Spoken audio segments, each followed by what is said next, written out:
Good morning mga paps. Ayan, adjust na natin yung sa may bandang ulo para tumaas-taas. Kasi dito yung sinasabi ko parang bubunggo. Kasi parang dito na yan, ganyan na yan kanina. Pero ngayon, tinasan natin. Kaya malayo na, malayo na. Hindi na yan bubunggo kahit may angkas ka pa, kahit mabigat pa yung angkas mo. Hindi na yan bubunggo. Kaya iti-test drive natin to ulit.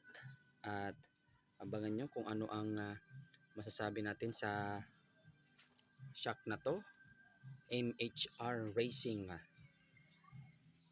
Mga paps, maganda na pa nito kasi kompleto na. Meron na tayong anong tawag dito, compression, adjustment compression dito po, yung kung gaano siya kabilis babalik, at dito naman po yung adjustment niya para tumigas, kung ano po yung refer niyo para sa inyo, kung gusto niyo malambot o matigas.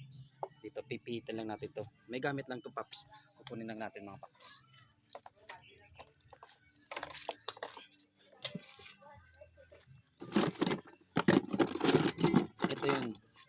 Ito mga paps yung dala niya sa gamit.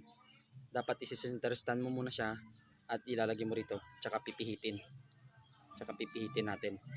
Pag hindi naka-center stand, hindi mahirap po ito iikot. Mas maganda naka-center stand ka para mabilis lang siya iikot at malambot, para hindi rin to masira to pag pinihit. Yan mga paps ang update natin sa ating monoshock MHR Racing.